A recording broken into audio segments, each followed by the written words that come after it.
Nós estamos lendo do livro Krishna, a Suprema Personalidade de Deus, escrito por Sua Divina Graça, A.C. Bhaktivedanta Swami Prabhupada. Capítulo 7. A Salvação de Trinavarta. A Suprema Personalidade de Deus, Krishna, tem sempre a plenitude de 6 opulências, ou seja, completa riqueza, completa força, completa fama, completo conhecimento, completa beleza e completa renúncia. O Senhor aparece em diferentes formas de encarnação, completas e eternas, e a alma condicionada tem imensas oportunidades de ouvir sobre as atividades transcendentais do Senhor nestas diferentes encarnações. No Bhagavad Gita se diz: Janma Karma Chame Divyam. Os passatempos e as atividades do Senhor não são materiais. Elas estão além da concepção material. E a alma condicionada pode beneficiar-se ouvindo tais atividades incomuns. Ouvir é uma oportunidade de associar-se com o Senhor. E pelo simples fato de ouvir suas atividades, pode-se evoluir para a natureza transcendental. A alma condicionada tem uma aptidão natural para ouvir algo sobre outras almas condicionadas, em forma de ficção, drama e romance. Esta inclinação a ouvir alguma coisa sobre os outros pode ser utilizada em ouvir os passatempos do Senhor, o que resulta numa evolução imediata para a natureza transcendental. Os passatempos de Krishna não são apenas bonitos, eles também são muito agradáveis para a mente. Quem tira partido de ouvir os passatempos do Senhor pode purificar-se imediatamente da contaminação material, da poeira acumulada no coração, devido à longa associação com a natureza material. O Senhor Chaitanya também instruiu que simplesmente por ouvir o nome transcendental do Senhor Krishna, pode-se purificar o coração de toda a contaminação material. Existem diferentes processos para se alcançar a autorrealização, mas este processo do serviço devocional, cuja função mais importante é ouvir, quando é adotado por qualquer alma condicionada, a purifica automaticamente, livrando-a da contaminação material e possibilitando-lhe compreender sua verdadeira posição constitucional. A vida condicionada deve-se somente a esta contaminação. Logo que esta é removida, a função adormecida da entidade viva, prestar serviço ao Senhor, desperta naturalmente. Pelo desenvolvimento de sua relação eterna com o Senhor Supremo, a pessoa qualifica-se para criar amizade com os devotos. Maharaj Parikshit recomendou, baseado em sua experiência prática, que todos tentem ouvir sobre os passatempos transcendentais do Senhor. Este tratado, Krishna, destina-se a esta finalidade, e o leitor pode tirar proveito dele para atingir a meta final da vida humana. O Senhor, por sua misericórdia imotivada, desce até este mundo material e exibe suas atividades exatamente como um homem comum. Desafortunadamente, os impersonalistas, ou a classe de homens ateístas, consideram Krishna como um homem comum e por isso zombam dele. O próprio Senhor condena isto no Bhagavad Gita, quando diz: Avajananti mam mudaha. Os mudhas, ou canalhas, consideram Krishna como um homem comum, ou apenas um homem pouco mais poderoso. Por causa de sua grande infelicidade, eles não conseguem aceitá-lo como a suprema personalidade de Deus.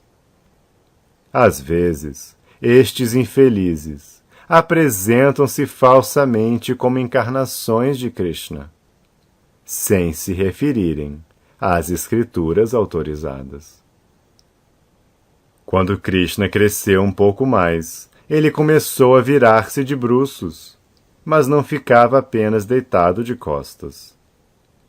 E outra função foi celebrada por Yashoda e Nanda Maharaj, o primeiro aniversário de Krishna. Eles providenciaram a cerimônia do nascimento de Krishna, que ainda é comemorada hoje em dia por todos os seguidores dos princípios védicos. A cerimônia do nascimento de Krishna é observada na Índia por todos os hindus, sem considerar as diferentes opiniões das várias seitas. Todos os vaqueiros e vaqueiras foram convidados a participar da jubilosa celebração. Uma banda tocava música agradável e as pessoas reunidas apreciavam-na. Todos os brahmanas eruditos foram convidados e cantaram hinos védicos para a boa fortuna de Krishna. Mãe Yashoda banhou Krishna durante o canto dos hinos védicos e a execução musical. Esta cerimônia de banho, chamada tecnicamente de Abhisheka, é observada até hoje em todos os templos de Vrindavana durante o dia de Janmashtami, ou o aniversário do dia do nascimento do Senhor Krishna. Nesta ocasião, Mãe Yashoda providenciou a distribuição de grande quantidade de grãos e as vacas de primeira classe, decoradas com ornamentos de ouro, foram preparadas para serem dadas em caridade aos respeitáveis e eruditos brahmanas. Yashoda tomou banho e vestiu-se com elegância, e tomando no colo o menino Krishna, de banho tomado e vestido, sentou-se para ouvir os hinos védicos cantados pelos brahmanas. Enquanto ouvia o canto dos hinos védicos, o menino parecia ter adormecido, e por isto Mãe Yashoda, muito silenciosamente, o colocou na cama. Estando ocupada com a recepção a todos os amigos, parentes e residentes de Vrindavana, naquela ocasião sagrada, ela esqueceu-se de amamentar a criança. Krishna chorava de fome, mas Mãe Yashoda não podia ouvi-lo chorar, por causa dos vários ruídos. A criança, porém, ficou zangada, porque estava com fome, e sua mãe não lhe dava atenção. Foi então que ergueu as pernas e começou a chutar com seus pés de lótus, como uma criança comum. O bebê Krishna fora colocado debaixo de um carro de mão, e enquanto esperneava, ele tocou por acidente a roda do carro, e este desmoronou. Várias espécies de utensílios e pratos de latão e metal estavam empilhados no carro, e tudo caiu com um estrondoso ruído. A roda do carro soltou-se do eixo, e os raios da roda quebraram-se e espalharam-se por toda a parte. Mãe Yashoda e todas as gopis, bem como Nanda Maharaj e os vaqueiros, admiraram-se de como o carro pudesse ter desmoronado sozinho. todos os homens e mulheres que se haviam reunido para a função sagrada juntaram-se em volta e começaram a dar palpites sobre o incidente. Ninguém foi capaz de acertar a causa, mas algumas crianças, encarregadas de brincar com o bebê Krishna, informaram a multidão que fora porque Krishna batera seus pés contra a roda.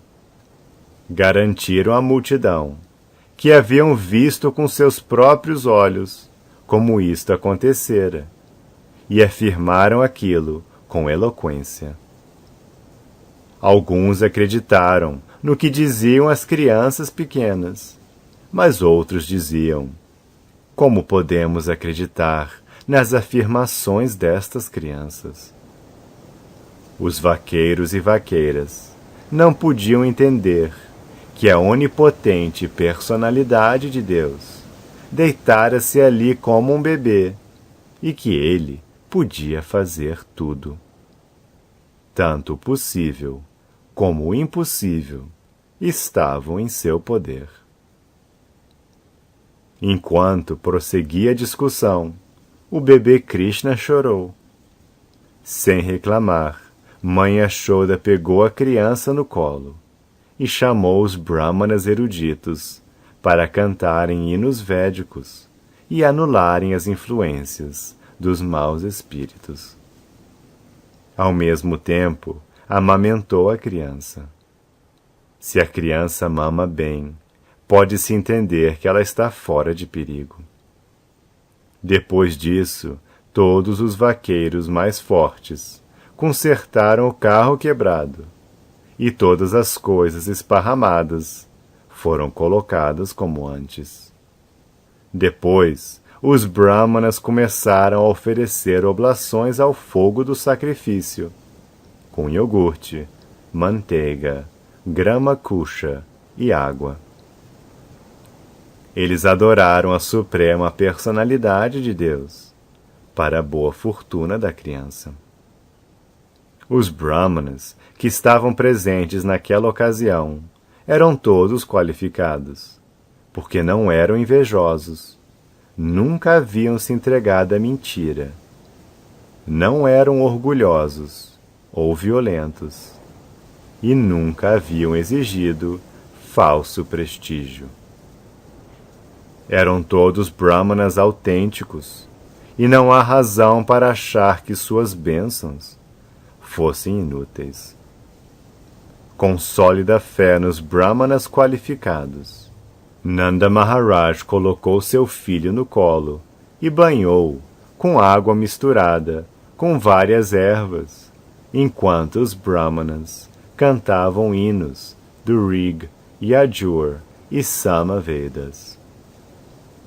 É dito que se alguém não for um brahmana qualificado, não deve ler os mantras dos Vedas. Aqui está a prova de que os brahmanas estavam qualificados com todos os sintomas bramínicos. Maharaj Nanda também tinha plena fé neles. Por isso, tinham permissão de realizar as cerimônias ritualísticas, cantando os mantras védicos. Há muitas diferentes variedades de sacrifícios recomendados para várias finalidades, mas os mantras devem ser todos cantados por brahmanas qualificados. E porque nesta era de Kali não se encontram brahmanas qualificados, todos os sacrifícios e rituais védicos estão proibidos. Sri Chaitanya Mahaprabhu recomendou, portanto, só uma espécie de sacrifício nesta era, a saber, o Sankirtana Yagya, ou o canto do Mahamantra, Hare Krishna, Krishna Krishna, Hare Hare, Hare Rama, Rama Rama, Hare Hare. Enquanto os brahmanas cantavam os hinos védicos e faziam pela segunda vez as cerimônias ritualísticas, Nanda Maharaj tornou a dar-lhes grande quantidade de grãos e muitas vacas. Todas as vacas que eram dadas em caridade estavam cobertas com belas mantas bordadas a ouro. Seus chifres estavam ornados com anéis de ouro. Os cascos estavam revestidos de chapas de prata e também usavam guirlandas de flores. Ele deu tantas vacas só para o bem-estar de seu maravilhoso filho, e os brahmanas, por sua vez, deram suas sinceras bênçãos. E as bênçãos dadas pelos brahmanas idôneos nunca seriam frustradas. Certo dia, pouco depois da cerimônia, quando mãe Yashoda estava acariciando seu bebê no colo, o bebê pareceu muito pesado. E incapaz de tê-lo no colo, ela colocou-o no chão com relutância. Pouco depois, ela ocupou-se nos trabalhos da casa, e naquele momento, um dos servos de Kamsa, conhecido como Trinavarta, apareceu lá na forma de um tufão, seguindo as instruções de Kamsa. Ele pegou a criança em seu ombro e levantou uma grande tempestade de poeira em toda a Vrindavana, cobrindo os olhos de todos. Em poucos instantes, toda a área de Vrindavana mergulhou numa escuridão tão densa que ninguém podia enxergar nem a si mesmo, o que dizer de alguém mais. Durante esta grande catástrofe, mãe Yashoda não podia ver seu bebê, que fora levado pelo tufão, e começou a chorar de modo comovente. Ela caiu ao chão do mesmo modo que uma vaca que acaba de perder seu bezerro. Quando mãe Yashoda estava chorando dessa maneira tão comovente, todas as vaqueiras vieram imediatamente e começaram a procurar o bebê, mas ficaram desapontadas por não poderem encontrá-lo. O demônio Trinavarta, que pegara o bebê Krishna em seu ombro, subiu alto no céu, mas o menino assumiu um peso tão grande que de repente o demônio não conseguiu subir mais e teve de parar de agir como um tufão. O bebê Krishna tornou-se pesado e agarrou-se no pescoço do demônio, fazendo com que este baixasse devido ao peso. Trinavarta sentiu que o bebê pesava tanto quanto uma grande montanha e tentou livrar-se de suas garras, mas foi incapaz de fazê-lo, e seus olhos saltaram das órbitas. Gritando com muita fúria, o demônio caiu no chão de Vrindavana e morreu, da mesma forma como Tripurasura caiu quando fora trespassado pela flecha do Senhor Shiva. Trinavarta bateu no chão de pedra e seus membros foram esmagados. Todos os habitantes de Vrindavana podiam agora ver o seu corpo. Quando as golpes viram o demônio morto e o bebê Krishna brincando feliz sobre o seu corpo, elas imediatamente pegaram o bebê Krishna com grande afeição. Os vaqueiros e vaqueiras ficaram muito felizes por reaverem o seu amado Krishna. Naquela ocasião, começaram a dizer como fora maravilhoso que o demônio raptara o menino para devorá-lo, mas não obteve sucesso. Em vez disso, ele caíra morto. Alguns dos vaqueiros e vaqueiras apoiavam a situação.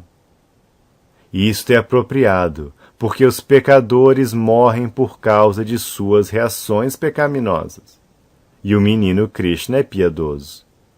Por isso, ele se salva de todas as situações terríveis. E nós também devemos ter feito grandes sacrifícios em nossas vidas anteriores, adorando a suprema personalidade de Deus, dado muita riqueza em caridade e praticado filantropia para o bem-estar dos homens. Por causa de tais atividades piedosas, a criança agora está a salvo de todo perigo. As gopis ali reunidas conversaram entre si. A que espécies de austeridade e penitências devemos ter nos submetido em nossas vidas anteriores? Devemos ter adorado a suprema personalidade de Deus, oferecido diferentes espécies de sacrifícios, feito caridade e executado muitas atividades em benefício do público, como plantar figueiras de bengala e abrir poços. Como resultado destas atividades piedosas, recuperamos nossa criança, embora pensássemos que estivesse morta. Agora ele voltou para animar seus parentes. Depois de observar esses acontecimentos tão maravilhosos, Nanda Maharaj começou a pensar muitas vezes nas palavras de Vasudeva. Depois deste incidente, certa vez Yashoda cuidava de seu filho e o acariciava com muito afeto, escorrendo leite em profusão de seu peito. Ao abrir a boca da criança com os dedos, ela viu de repente a manifestação universal dentro da sua boca. Ela viu dentro da boca de Krishna o céu inteiro, inclusive os corpos luminosos, estrelas em todas as direções, o sol, a lua, o fogo, o ar, os mares, ilhas, montanhas, rios, florestas e todas as outras entidades, móveis e inertes. Ao ver isto, seu coração começou a palpitar, e ela murmurou para si mesma: como isto é maravilhoso! Ela não conseguia dizer nada e simplesmente fechou os olhos. Estava absorta em pensamentos maravilhosos. A exibição da forma universal da suprema personalidade de Deus, feita por Krishna, mesmo estando deitado no colo de sua mãe, prova que a suprema personalidade de Deus é sempre a suprema personalidade de Deus, quer se manifeste como uma criança no colo da mãe, ou como um quadrigário no campo de batalha de Kurukshetra. Com isso se declara falsa a ideia dos impersonalistas de que alguém pode tornar-se Deus pela meditação ou por alguma atividade artificial, material. Deus é sempre Deus, em qualquer condição ou estado, e as entidades vivas são sempre partes integrantes do Senhor Supremo.